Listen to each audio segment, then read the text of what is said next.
see. Of course, the city budget unveiled last night. Just let me clarify for those who don't go to these meetings. There's not really a veil that the manager keeps over the budget, so we aren't really unveiling it. And presenting it to the city council would be, I guess, for consideration would be the proper. She didn't really unveil it. It calls for a $1.3 million reduction in the property tax levy. Remember on this show, I had said, and this is a place where agendas are sometimes set, that the property tax levy, given sales tax increases, should go down by at least $1 million, and so it is. Meanwhile, in the same spending plan, there's also, in most cases, a status quo position on services. There's a proposed increase in the size of the police force, one or two additional behind-the-scenes type people in other departments being added as well. All of this means a 27.3% decrease in the tax rate, and the city council will probably. There's a variety of capital items and vehicles and things I'm sure the council will look at and fuss about, and maybe even change one or two things just to go through the motions. But generally speaking, I would say a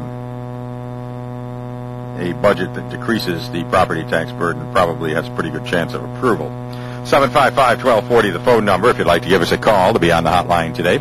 America's favorite noontime talk show. One thing that's interesting is, and I've been talking about it for a while, and I know it's inside baseball to an extent, but we often talk about the taxpayers.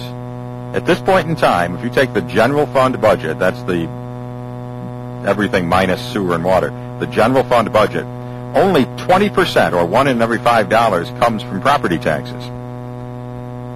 40%, or 2 out of every $5, comes from sales tax, or the city's share of it. And I might add that, there were a lot of people 2-3 years ago when the sales tax went up said, oh, just let the county keep it all. And, the town supervisors were like, oh, we just want to get along and all of that. And there was at least one person who said, no, not so. We have to negotiate a new agreement, and we did. And the distribution agreement resulted in the airport transfer and a steady stream of money for not just the city government, but all 22 towns and all the villages as well.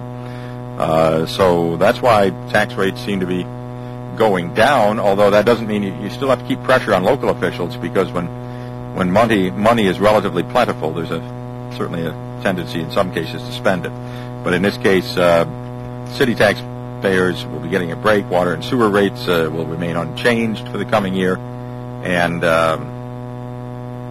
things look pretty good, at least for the moment. I would say this, that the flush of money from increase in sales tax will tend to be absorbed in the system over time. It's like when a snake eats a possum or something. You can see it